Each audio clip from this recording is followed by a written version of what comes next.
welcome back to Keeping Up with the Chaldeans. We're here with David Garmo of Assembly Jiu-Jitsu. How's it going, guys? Thanks for coming out. Thank you very much. This is actually our 70th episode. We're happy to have you here. Why don't you tell us a little about yourself and Assembly? So I'm David Garmo. Assembly Jiu-Jitsu is a Brazilian Jiu-Jitsu academy that I opened up March 25th of 2019 with my partner Vladimir. Sounds intimidating, Vladimir. It does, yeah. He's everybody thinks he comes around the family sometimes. Everybody thinks he's like a Russian spy or like a bodyguard or something. But he's he's a half Serbian, half Palestinian, born in Yugoslavia. You know, emigrated here 20 years ago or something like that. Great guy. He's a developer, so he develops buildings, stuff like that. So a couple of years ago, I was living in Japan, and I was deciding what I wanted to do with my life, and I'm like, I'm not really sure how I can make money while living in a different country without knowing the language perfectly, and like, how am I going to start a business out here? It's going to be very difficult. So I started building a business plan on opening up a gym. Without just glazing over all of that, yeah. What the heck were you doing in Japan? How did you end up there? So 2000. What did you eat there? Everything, everything. Oh, food is my my number one thing in the world. But I ate everything. We could talk about that later. But I think it was 2016. Yeah, December of 2016. I went for 2 weeks on vacation, and just by myself, and I decided that right then and there, I'm like, this is the greatest place in the world for me. Wow. And I'm like, I'm going back. I came back home. That was the December of 2016. I came back home. Before Christmas, I bought my plane ticket to go back in March of 2017, and then I stayed for 3 months, came back home for a little bit, went back for another 3 months, came back home for a little bit, went back for another 3 months, came back home, and just so on. So kept doing that until basically we opened the gym. Wow. So how's your? Do you speak Japanese now? No. So, I mean, very little. I could say some things. I can't have a conversation with anybody, but I can get around. I can order food. I can do certain things. I can get what people are saying. And there's like a thing called Japanglish, right? Japanglish, you know, so I can use that really well. Okay, good. You know, so I can get my point across.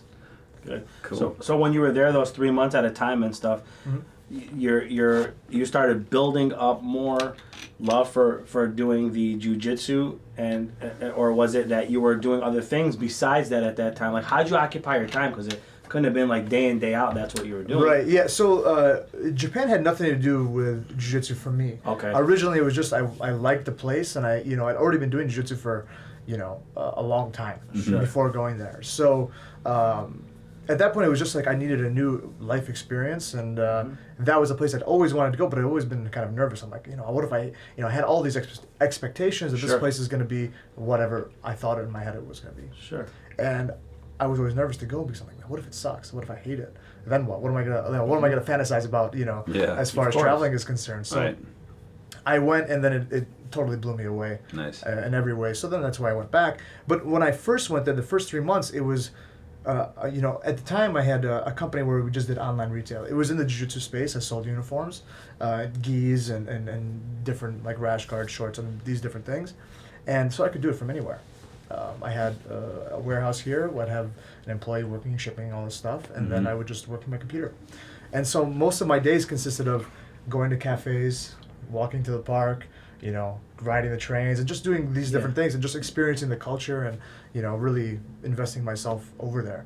And then I found a gym to train because I could not do jiu-jitsu for 3 months at a time. So I found a place, fell in love with the gym, the people, had really good friends over there. What's the difference between I know it's the same, it's probably all based off of the Gracie, right?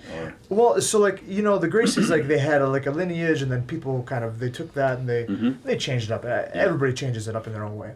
Over there, what they did really, really, really well, which I've attempted to bring back here, is they were able to make luxury spaces for jiu-jitsu. You don't really see that. It's not a thing that most gyms that you'll go anywhere across the States, or really anywhere across the world, is a warehouse, 4 walls, crappy logo on the wall, mats on the floor, and then you just hope there's a shower. You're hoping, and there's a shot in the dark. Yep. Over there, as you can imagine, being in Tokyo, everything is smaller. Space is smaller, everything costs way more money, but they've figured out a way to make things like really efficient. You know, the space is smaller. You can't get 5,000 square feet in Tokyo without paying $50,000 a month, if not more. So they figured out how to do this, and then they designed it really well, and everything was just nice. And at least the places that I was training at, which were these upper echelon gyms. Yep. And I really liked what they did there. Techniques and stuff, those are all the same. They're teaching in Japanese, some in English, so that's that's really the only difference. Sure. And the people. So like, you told me that you were doing some jiu-jitsu, right? You're I forget how old you said. How old am I? Yeah. 53. 53. So there's a lot of older Japanese guys, but the older Japanese guys are really small, and they can do things that older people like in the States just can't do physically. And I think it's their lifestyle. It's just the way they eat and the way they're built and stuff like that. So that's really the only difference as far as the jiu-jitsu is concerned. Techniques are very similar. Like a technique taught in San Diego is going to be the same technique taught in Japan. Maybe a little variation, but that's just a variation of the practitioner himself, not necessarily like what they're teaching. So how old were you when you first jumped on the flight and took off? I would have been 26, going on 27. And how were your parents for that? Were they warming to the situation, like that you're leaving for that long? I've been doing stuff like this for a long time. Sure. My poor mom. She's had to deal with me like through a lot of different Who's your things. mama? Let's shout her out. Sahira Garmo. Sahira Garmo. Okay. She actually, she's the one that got me into martial arts. She was a huge fan of Jean-Claude Van Damme. Beating your ass. Yeah, well, that too. They had their own style. It was called KUWTC. Yeah, exactly. So the Naada. He had the Naada style. He had the KUWTC style. Oh yeah, she used to do all of those. You talk about those older men that were in Japan that can move. Yeah. My mom had some speed when she needed to catch me to whoop my butt. But the accuracy was what was scary, right? The accuracy, right in the back of the spine, just like bam. Even if you got around the corner in the kitchen, it cut. Just a pop. So she was warming to you. She got you more motivated into getting into the martial arts. Yeah, well, she actually put me in martial arts when I was 5. What style? So it was actually Brazilian Jiu-Jitsu and American karate and Thai boxing. But this was like a kids karate place. Sure. This was not like a professional gym, right? Like where I'm going to learn like the skills that I would need as an adult. Sure. This is a place where it's like it's babysitting, but it was good. It was great for me. I loved my time over there. I trained for like on and off 6 or 7 years. And then I got into middle school, and so I started playing football, and then high school I wrestled. Where did you grow up? Yeah.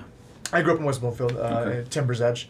I'm sure you all know somebody. Yeah. What school did you end up? So I went for high school. I went to Brother Rice. Oh, yeah, okay. Yeah. So my brother went to Brother Rice for a year, but then he went to Waldeck Western. That's where I would have gone had I not gone to to private school.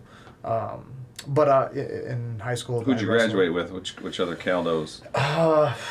With John Gasso. Oh, you and my brother then, Andrew.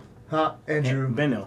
Beans, they call him. Andrew Binno. Well, he wasn't my age, was he? He's one of John Gasso's best friends. Oh, but he may not be in the same age. No, a couple years. Or a couple years different. Yeah. Yep. So I didn't, growing up in high school, I didn't really have that many Chaldean friends. I stuck with like the people that I was wrestling with and my cousins. Yeah. You know what I mean? For the most part. So you wrestled at Rice? I wrestled at Brother Rice. Okay, cool. I wasn't very good. Yeah. To be clear. I got quite a bit better at grappling as an adult, not necessarily in high school and stuff like that.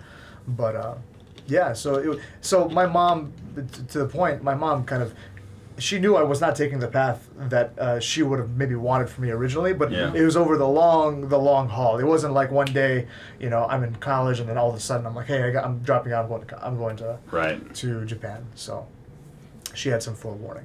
So you took off. You jumped on the plane and went there. Do you consider that a little bit part of? Was it any soul searching or meditation while you were there? Were you looking, because it's not common.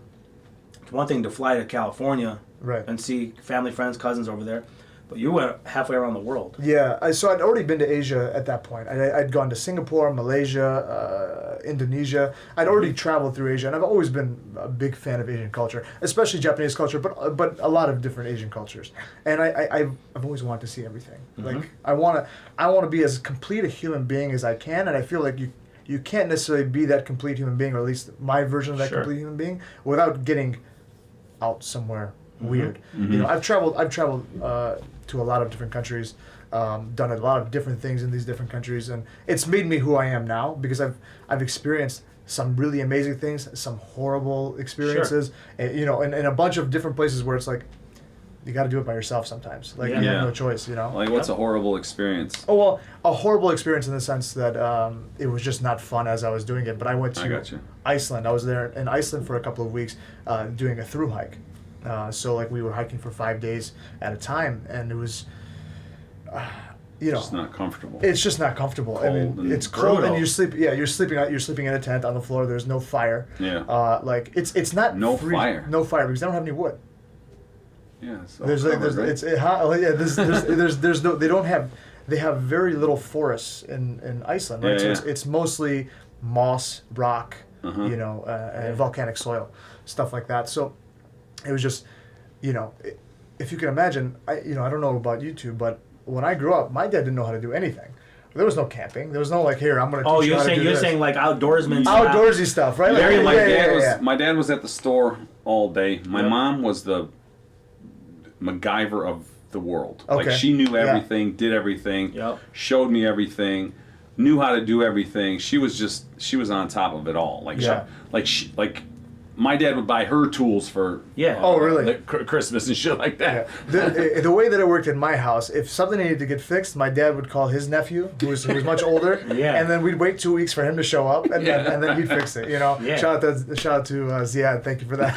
Good looking You out, know? yeah. Yeah, but like for the most part, I didn't go camping for the first time until I was like 21. Wow. You know, so I never slept outside. Wow. You know, we had sleeping bags. Right. We had a tent. Right, right. But it was for inside the Yeah, house. inside, you know, the basement. Exactly. So Caldo style. Well, I was gonna say the only Chaldeans that can relate to what you're saying that I would know, besides the ones that did some outdoor stuff, yeah. were the ones that went to Camp Dearborn. Camp Dearborn. Yeah, They would go stay there for a Camp week Dearborn. to 2 weeks in those tents. Yeah, We yeah. did and it. camp out. My mom was We did it too. one of the first ones Yeah. there. Yep, you'd be there. So In you the did. 70s, man. Yeah. Yeah.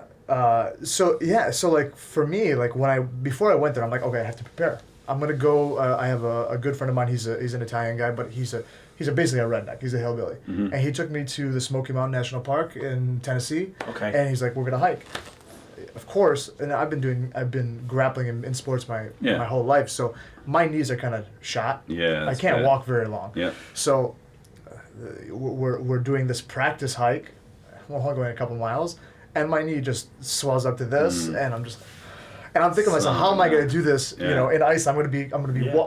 basically walking for 2 weeks. Yeah. Yeah. And there's no cars. Like, this is like you're talking about. This is a path. You're in. So who set this vacation up for you? So- Vacation up for you? So I was actually I was dating a girl, not a Chaldean girl, and she wanted to go, and her friend was an experienced hiker, and so we went together. So Yeah, the yeah. three of us, and So you the know, toughest guy in the place was the biggest bird.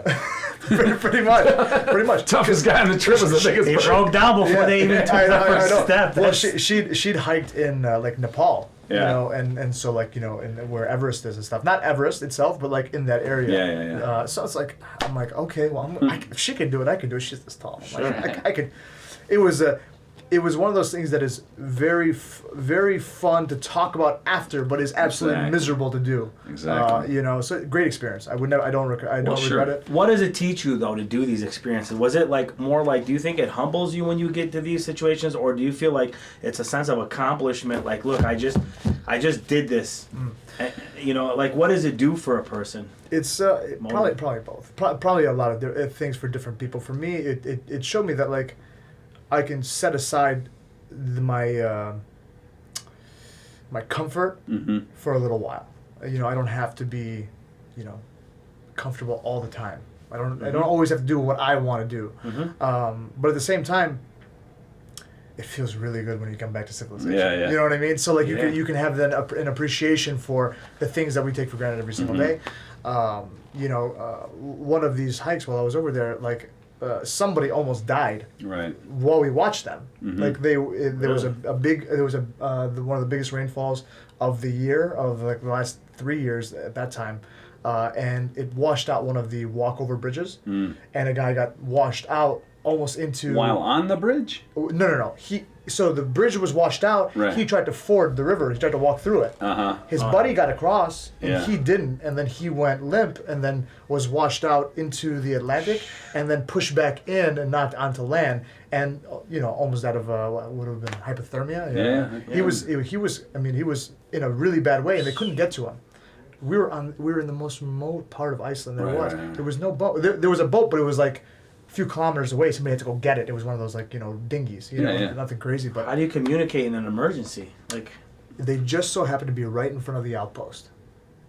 He was literally a 30-second walk, if the weather was fine, from being safe. Literally that close. Right. And we were watching him through the window. I was having breakfast because we had already made that. Oh, wow. I was having breakfast and I was watching this one guy ford the river. He made it and his friend didn't. And then we all freaked out. Like, what the fuck? Yeah. Well, Now, so all this travel, now you own a business where you have to be at. Yes. Has it affected the travel? Is it? Oh, yes. It has, but I still have found time to do a little bit of traveling. Okay. But not to the point where I could just be, I'm going for 3 months. Right. This is when I decided, I was building this business plan, and I knew I told myself, I said, I'm at a point in my life where I've done a little bit of the traveling that I want to do, not all of it, but a little bit of it. But now, to further my future, I have to make a living. I have to figure out how, because I want a family. I want all this stuff. So I knew that I was building a jail cell for myself. Yeah. As we all do. At some point in our life. But this would, if I was going to pick any jail cell, it was going to be this one. Yeah, one that you enjoyed being. One that I enjoyed being. So you talked about luxury as well in Japan, and then it sounded like you took that and applied it to Assembly. Yes. Okay, yes, so why don't you exactly. talk about that a little bit? So we built one of the finest facilities in the country, if not the world. Wow. There are only a few high-end facilities out there for Brazilian Jiu-Jitsu. Now, I'm not talking about normal gyms. There's, of course, you have like the Equinoxes. Right. You have these other places that I don't even know about. Yep. But when it comes to Brazilian Jiu-Jitsu, there are only maybe 15 that have the best equipment and are So very tell nice. us about it. Like, so how big is the place? We're about 5,200 square feet, or 5,500 square feet, I should say. Big. Yeah. So when you walk into our facility, if you've ever been to any other gym, you're going to be a little confused because it's basically a cafe. We walk in, we have a coffee bar, we have a lounge area with couches and TV. Really? Yeah, exactly. So what I wanted to do is I wanted to build 2 separate areas, one for comfort and one for just put your head down and go train. And they're separate. So like when you walk in, you walk through this nice area. It's comfortable. You can have a seat. You can chill out before and after class. You can have coffee or tea, and and just have that experience. But then when you walk through the glass door, you get your locker rooms, you get your showers, you get your bathroom. But then you get this big, wide open mat area with all of the best weight equipment, as far as, not machines, but like functional weight equipment, kettlebells, pull-up bars, squat racks. These are all from Rogue Fitness, which is, if you, work out, it's like they make the best So you're not stuff. you're physically training and you're technically training. Yes. Oh, wow. Yeah, so we have like a kettlebell class once a week. Actually, Dom Kuza, who you guys had on the show, Yeah. he teaches it. Team Kuza. Team Team Kuza, yeah, Right. exactly. Shout out to Dom. But he teaches our kettlebell class. So we're trying to add more and more fitness to the Brazilian Jiu-Jitsu that we offer. Now, I'm doing this pretty slowly because I have really, really, really high standards when it comes to people who instruct. Right. I've had some really great instructors in my life, and I've had some really bad ones. Sure. Just like teachers in school and all that stuff. And for me, it's like there's nothing worse than a bad teacher. Right. And How do you identify that while you're on that? How do you identify what is the good and what is the bad, right? so when it comes to my So a consumer knows, Yeah, so when it comes to what I do, Yeah. it's pretty easy for me because I've been around it for so long. If a person can't hold the attention of the students, that's no good. Right. If the teacher doesn't know technically what they're doing very Sure. well, if they gloss over things that are important, these are like indicators that maybe they're not the best person for the job. Right. So currently, my instructors are myself. I teach 99% of the classes, but once a week I have another instructor named Josh Johnson. Now he is a Brazilian Jiu-Jitsu black belt as well, just like myself, but he's also has got 10 years of teaching experience at high schools. So I think he taught for 5 or 6 years at West Bloomfield High School. So he's not just As a teacher. As a teacher, Academic yeah. teacher. Academic teacher. Okay. So he's a Brazilian Jiu-Jitsu black belt who's got tons of experience in the sport, Yeah. but also he's a teacher. Like he went to school to learn how to teach people. Yeah, right. You know, and he also teaches our kids classes. So like, you know, And what ages do you work with? we work from 5 to 12. 5 to 12 are so- they considered the kids? Kids, yeah. We actually have a 12-year-old that is in our adult class, but it's because he's a taller kid. Yep. He can work with adults. It just depends on the age. So 5 to Yeah. 11 is really like what kids class Yep. consists of, and then anything above that we have to just see how big they are. I'd be vice versa. I'd be the big kid with the little kids coming in entry level. You know Hey, what I'm saying? we started. So you know, we do everything entry level because we're brand new. We opened up March 25th of 2019, so not even a year ago. So what I'm doing with my curriculum is all basic fundamental stuff. You know, so like all of our students, when we have guys who are more experienced that come from different schools and all that stuff, but I have to break everybody back down and then build them back up again because some people just didn't do a great job of teaching them the fundamentals, right? Yeah. So, yeah. So to that point, like standards are very, very important to me because I've dealt with the good and the bad, and the good, when it's good, it's so amazing and it's transformative. And it makes you enjoy the sport first off way Right. more, and also you get something out of it.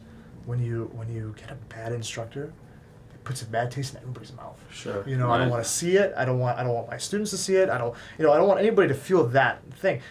Now everybody's got a bad class. Sometimes, you know, I teach bad classes. Sometimes maybe my head's not in it, and that's gonna happen. But if you're good, then that happens way less. Yeah. Right. Right. Yeah. So.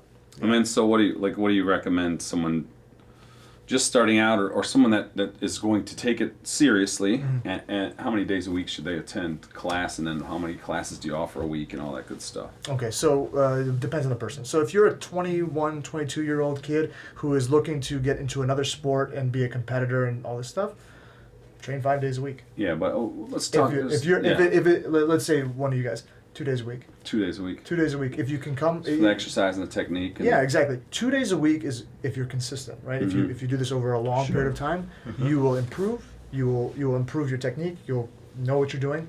You will get in much better shape than you are as long as you're not being a total, glutton and drinking all the time and eating all the time. You will get in much better shape. And you'll see progress. We have guys who come in, in their 30s or 40s. They're professionals. They have some they have some jobs. They have family kids. They come in. They're all gung ho and they want to go 5 days a week, 6 days a week. Burnout. I tell them, listen, just come in 2 days. Come in 3 if you're really comfortable with it. Because I want to see you a year from now. I want to see you 2 years from now. I don't want to see you. I don't want to see you leave after 5 months. Right. Because you've broken your body. Yeah. So I like people to take the slow and steady route. It's the most important thing to me. And are you teaching with gi or without gi? Both. Both. Both. We do half and half. What is gi? I'm not. So the gi is or another word for it is a kimono. It's the uniform that you see. Got you. Right. So like Gi. Yeah. Yes. So the karate, like in karate, they're made of different materials, but Yes. they all look very similar. Yep. Yep. I know what you're talking about now. Yeah. And how often are you? How many days a week are you offering 6 days. classes? 6 days. 6 a week. days a week, yeah. Monday through Saturday. Sunday is the only day that we do not offer classes to the public, but we actually have a training session for the professionals that are in the area. So I bring them all together, and that's the day where, I get to train, and I don't have to worry about teaching anybody else. Oh, that's awesome. Yeah. So when you're working with these professionals, because I was going to get to that, are you building some of these students to athletes that are now competing? Is that what they're coming to see you for? Some of them, or some of them, yes. they Yeah. do. Yep. And where do they compete around here locally? Like, what kind of competition do they enter in? So there are a bunch of different local competitions. There are some like national brands that come in, once or twice a year, and then we have some local gyms that host events. I actually host my own event. One of them is coming up February 29th. It's called the Modern Flow event. I host that, so like it's gonna What's be. Modern Flow? Modern Flow is the brand, the online retail brand I was mentioning to you before. Okay. That Okay. was Modern Flow. Okay. I leveraged it into a tournament as well. Oh, good. So we do a couple tournaments a year. We do Awesome. some professional shows.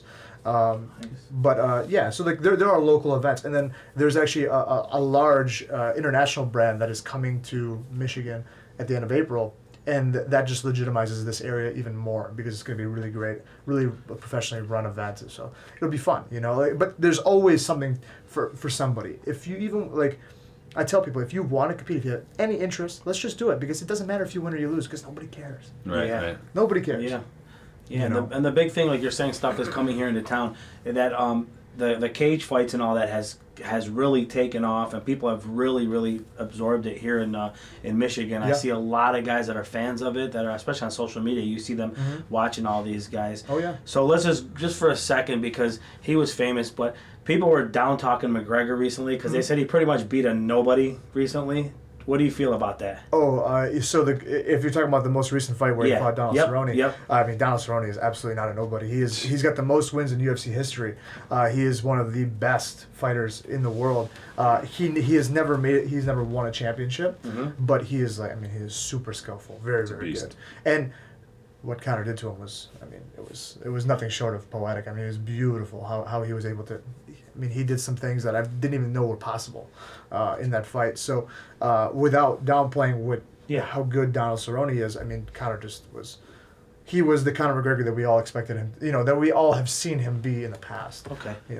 For me, I saw the 40 seconds of the fight. Not at the time, but after the fact, Sure. and to me, it didn't seem like Cowboy was even fighting him. Like, Cowboy's more of a grappler, right? He had many shots at his legs that he didn't take. He had McGregor, when McGregor was throwing those shoulders, Cowboy's hand was on top of his left hand. He could have just smacked him with a right pretty easily. So even just instinctively, like, he had to force himself not to do it, in my opinion. So this is one thing that I'll say. At the very beginning of the fight, there was an exchange where Conor McGregor threw a Superman punch. Okay, basically where he threw maybe it was a right or a left hand, but also his legs came up in the air as well, right? Yeah. At that point, Donald Cerrone lowered his level, and the top of Conor McGregor's thigh hit Donald Cerrone in the head. Now that's not going to knock somebody out, Right. Because the top of the, but that is going to shake his brain against his skull. And we're talking, the whole fight was 40 seconds, right? The entire fight was 40 seconds. That happened at what? Second 3 or 4. Right. And I then didn't notice that. You wouldn't have noticed it unless you watched the replay in slow motion. They showed, he's lowering his level, the top of the thigh hit him in the head, and his brain is doing this. So he met him almost a head-on collision. Then they came up in this over-under position where they were locked up, and then that's when those shoulders came. Shaken up at the time. That's what it looked like to me. Makes sense. You got a better eye than I do. I'm just for me, that's just what I saw. Yeah. So like there was like the Stephen A. Smith saying that he quit and all this stuff. Yeah, fuck that. Yeah, that's total not. Of all people, that guy, Donald Cerrone, is the last guy that is going to quit in a match. Right. So I think it was just a beautiful win for Conor. He showed so many things in that fight that were amazing, and it just was a bad night for Donald. Leading up to the fight, I saw a Joe Rogan episode where they were talking about the fight before it happened, and someone just said the way McGregor was training was just he was going to devour the guy, and just because of the way he was training, he looked like his old self. That he was going to come like he looked like his old self. Yeah. Apparently, he had more focus than he's had in years. Yeah, that's what. Yeah. He kind of got his shit together. He was loose cannon for a little bit. Yeah. He was. Yeah. He was loose cannon. Close to your head. What'd you think about that? Yeah, right. No. So, what are some of your some of your accomplishments in the jiu-jitsu world? So I've been doing jiu-jitsu for a long time. I've been competing for a long time at a high level. Some of my favorite accomplishments are there's a professional event called Quintet. It's a 5-on-5 event, and I was. What does 5-on-5 mean? So like it's not 5-on-5 at the same time. Okay. But it's like I just one picture guy that in versus my another head guy. right now, like Royal Rumble, WWE. I've seen it on YouTube where they just there's like a group of guys and they run at each other. It's not in the United States. Obviously. No, it's in Russia actually. But they just go crazy on each other. Jiu-jitsu? No, it's MMA. It's 30 guys against 30 guys. Oh, just one is just wearing run. black or red, and one of them's wearing yellow. Yeah. Oh, but street fighting almost. Straight up. Yeah, it's a very weird. That's a very weird sport. It's I don't a know what that sport? is. Yeah, they beat each other up. Then they knock each other out, and then after the end, or they run, and then at the end they just pick each other up and Gloves and no gloves. No. Are you shitting me? I've seen it with gloves too. I think what I've seen was like 8-on-8. What? I've seen Okay. a very similar thing, but like kind of it was in animals? Russia. It's terrible. I mean, Yeah. it's the worst. I've never seen anything that is. No. That's a the weird one you spectacle. see 8-on-8 is in a ring. It's in some This type is of in a yeah. street. Oh, in the street. Okay, that's different. Yeah. Okay. Go check it out. Go to YouTube and check it out. But so go ahead. So some of my best memories are this quintet. I was the first 2-time winner of this quintet event, and myself being on a team that won twice. The team was the same as far as the team that I was competing under. It was the Carpe Diem team that was actually the school that I was teaching at in Japan, but the members were different, with the exception of myself. Yeah. So those were really cool. Those are professional shows. I've been on a few professional shows that I've done mixed results. You know what I mean? But I've done a lot of events. If I name them, they really wouldn't make sense to you. But Right. a lot of international events that I've won. Okay. I compete in the what they call the open weight divisions a lot, which is no weight Open class. weight? Open weight. Yeah. Wow. So I've competed against guys That's that are fucking crazy. 250 to 270 pounds, That's 300 pounds. ballsy. And- It's actually better for me because I do better in those divisions than I do even in my own weight class. Really? So And what's just my your weight style. class? It would be considered middleweight, so anywhere Okay. between 175 and 180 pounds. Sure. Yeah.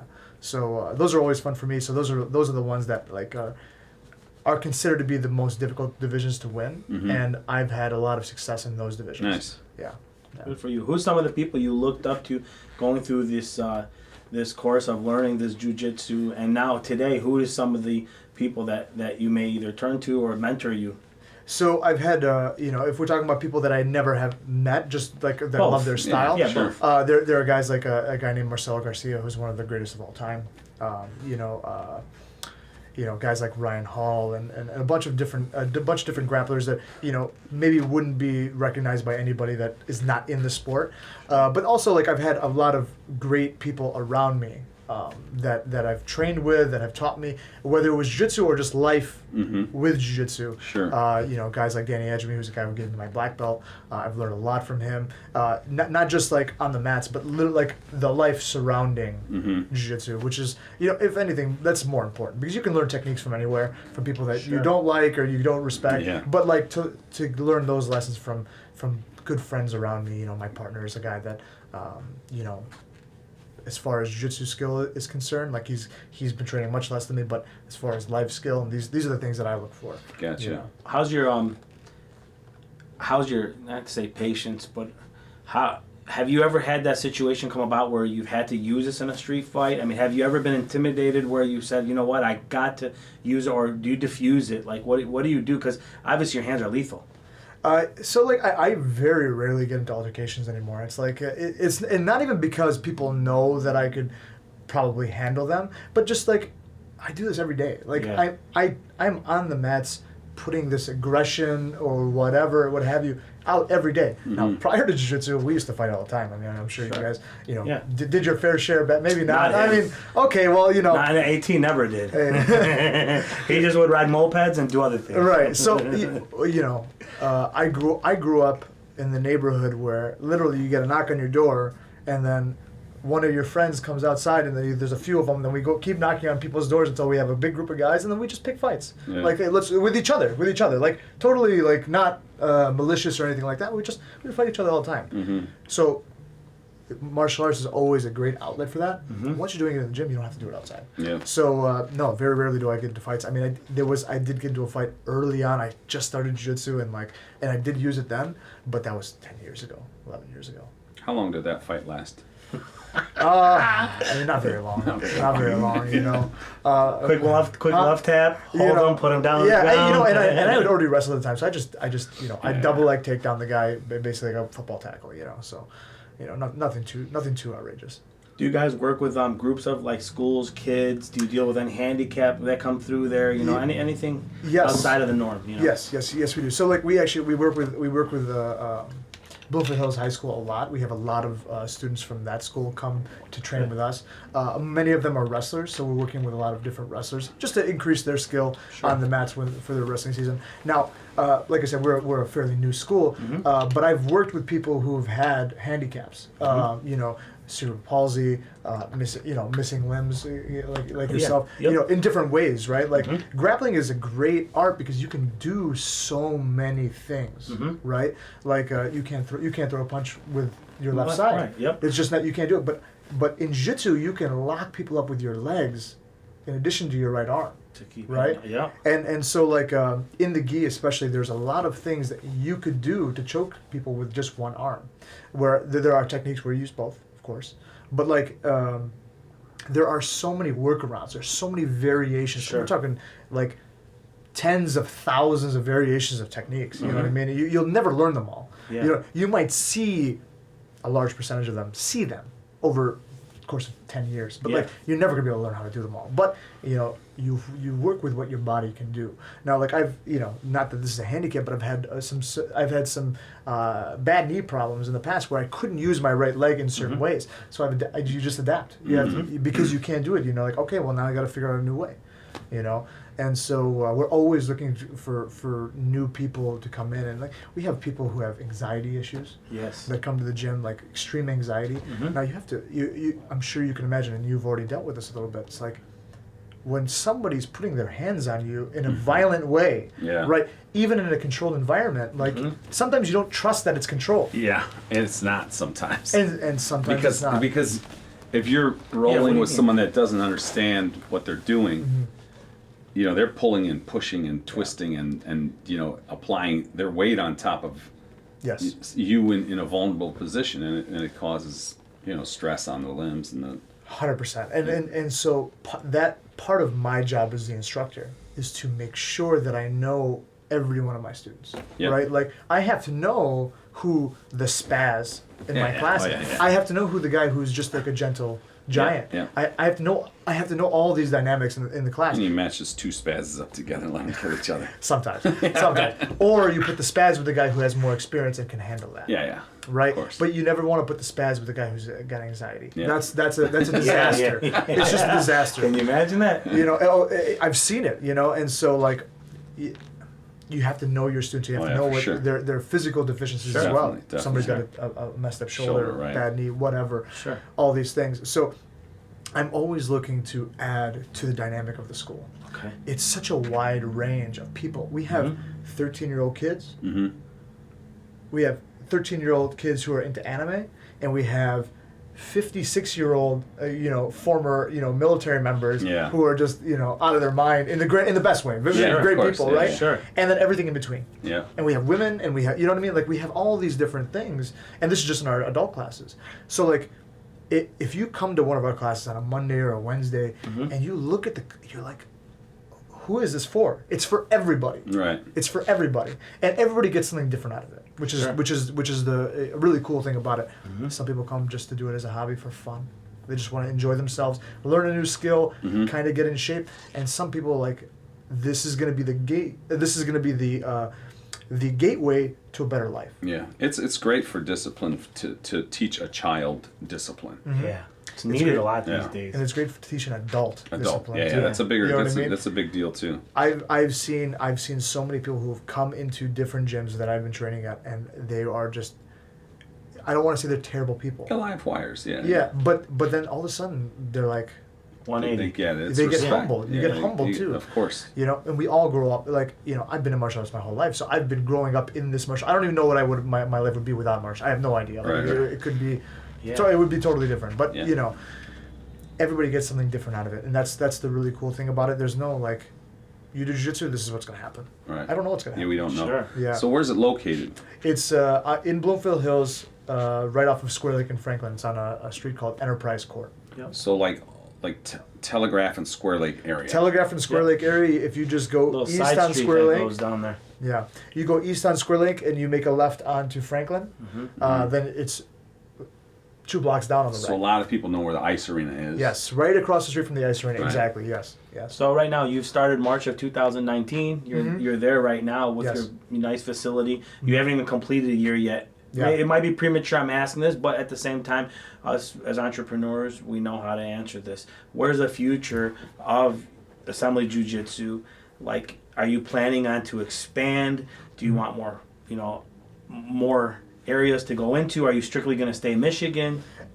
Absolutely. So the plan from before we opened was to build a replicatable model to open up multiple facilities across countries. Okay. So I don't want to just stay in Michigan. for you. I want to go everywhere. So you backdoored your travel plan.